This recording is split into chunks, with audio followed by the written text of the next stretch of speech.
Determinants. Determinants की need क्या है? डिटर्मिनेंट्स का इस्तेमाल किया जाता है इक्वेशंस को सॉल्व करने के लिए। फॉर एग्जांपल यहाँ पे आपको दो इक्वेशंस के सेट्स दिए गए हैं, आपको यहाँ पे इन दोनों इक्वेशंस को सॉल्व करना है। वीडियो को यहाँ पे पॉज करें और इनको सॉल्व करें।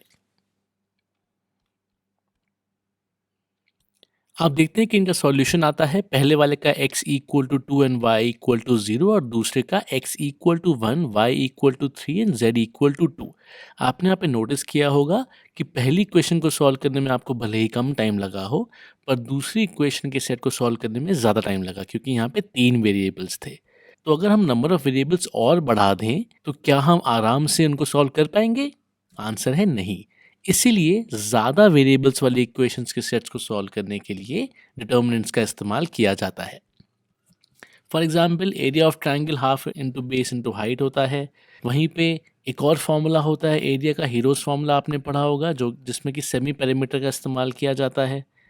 और तीसरा तरीका है निकालने का कि ABC पॉइंट के कोऑर्डिनेट्स पता हों।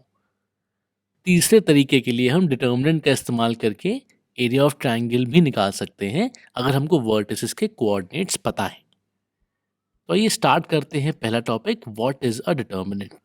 अब डिटर्मिनेंट डिफाइंड होता है किसी भी स्क्वायर मैट्रिक्स के लिए। अगर कैपिटल ए एक स्क्वायर मैट्रिक्स है जहाँ पे एलिमेंट ए आई जे है और ऑर्डर m क्रॉस n है, तो अगर ये स्क्वायर मैट्रिक्स है तो मतलब m बराबर n होगा।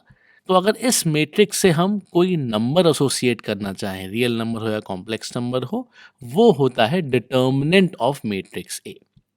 डिटर्मिनेंट को रिप्रेजेंट कैसे करते हैं? दो सीधी लाइंस अगर हम मैट्रिक्स के नाम के दोनों ओर लगा दें, दिखने में ये मॉडुलस सिंबल जैसा है, पर इसको हम बोलते हैं डिटर्मिनेंट, इसको हम मॉडुलस नहीं बोलते हैं।